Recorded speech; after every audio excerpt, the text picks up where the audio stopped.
410 आदमी हैं, जिनमें 400 गुर्जर हैं। क्योंकि मैंने 10 साल पत्रकारिता की है। पत्रकारिता में सिखाया जाता है, मीटिंग में जाते ही हम 5 मिनट में गिन देते हैं, चाहे बड़ी रैली हो चाहे छोटी हो। तो मैं इसलिए गुर्जरों के बारे में बात हुई, इसलिए थोड़ा सा कहना चाहता हूं कि हस्तिनापुर में गुर्जर जिधर पलट जाएगा, हस्तिनापुर सीट उसकी है। और आपने, मुझे ये पता है, एहसास है, मैं क्षेत्र में भी घूम कर आया था, आपने इस बार तय कर लिया है कि हस्तिनापुर सीट समाजवादी पार्टी जीतेगी।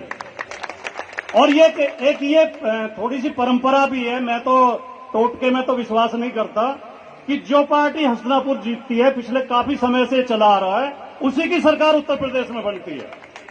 तो उत्तर प्रदेश में समाजवादी पार्टी की सरकार बनना भी तय है। और गुर्जरों, ये भी गारंटी है कि उत्तर प्रदेश में समाजवादी पार्टी की सरकार बनेगी तो हमारे भी अच्छे दिन आएंगे। गुर्जर समाज को जो सम्मान और जो साझेदारी और जो भागीदारी हमेशा समाजवादी पार्टी ने दी है, किसी दूसरी पार्टी ने नहीं दी है।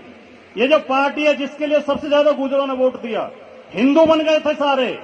ये देश की आजादी के बाद पहली ऐसी सरकार है, योगी आदित्यनाथ की 2 सरकारें, जिनमें कोई गुर्जर कैबिनेट मिनिस्टर नहीं है। आपकी इतनी दुर्गति इस उत्तर प्रदेश में बीजेपी ने कर दी है। आप एक थाने में कोई सिफारिश तक नहीं कर सकते। साथियों, समाजवादी पार्टी वो अकेली पार्टी है जिसने हमारे समाज के आदरणीय रामचंद्र दास जी को आजीवन प्रदेश अध्यक्ष बना के रखा। समाजवादी पार्टी वो अकेली पार्टी है, 2012 में जब सरकार बनी, 3 लोगों को विधान परिषद में भेजा और तीनों को कैबिनेट मिनिस्टर का दर्जा दिया। समाजवादी पार्टी वो अकेली पार्टी है जिसने हमारे समाज के व्यक्ति को राज्यसभा में भेजा और राष्ट्रीय महासचिव बनाया। समाजवादी पार्टी वो अकेली पार्टी है जिसने हमारे समाज के व्यक्ति को उत्तर प्रदेश का डीजीपी बनाया। समाजवादी पार्टी ने हमेशा हमारे समाज को भागीदारी दी है, हिस्सेदारी दी है। साथियों, में आखिर में केवल ये कहते हुए कि मैंने पूरे उत्तर प्रदेश में सर्वे कराया है, 30 जिलों में सर्वे कराया है, और मैंने वो लिस्ट यूट्यूब पर डाली थी, आपने बहुतों ने देखी होगी, और फेसबुक पर भी डाली थी कि 30 जिलों की 122 विधानसभा सीटों पर गुर्जर वोट है।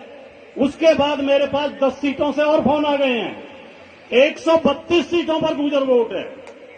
और इनमें 80 सीट ऐसी हैं जिनमें 10,000 से ज्यादा वोट हैं, और 34 सीट ऐसी हैं जिनमें 25,000 से ज्यादा वोट हैं।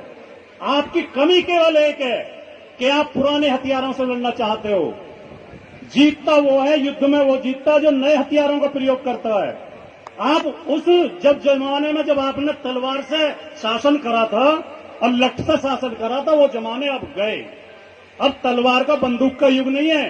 नारे लगाने सीख लो, भाषण देने सीख लो, धरने देने सीख लो, रैली करना सीख लो, पार्टी के पक्ष में एकजुट होना सीख लो, आप सत्ता में आ जाओगे। इस बार हमें संकल्प लेना है और पूरे प्रदेश में लेना है और 132 सीटों पर लेना है कि इस बार गुर्जर का एक एक वोट समाजवादी पार्टी को जाएगा। आदरणीय श्री अखिलेश यादव जी को 2027 में मुख्यमंत्री बनाएंगे। और हम ये भी कह सकते हैं कि पता नहीं वो समय कब आएगा, लेकिन आने वाले समय में आदरणीय अखिलेश यादव जी इस भारत के प्रधानमंत्री भी बनेंगे, इस बात की गारंटी भी दे सकते हैं। जय हिंद, जय भारत, जय समाजवाद।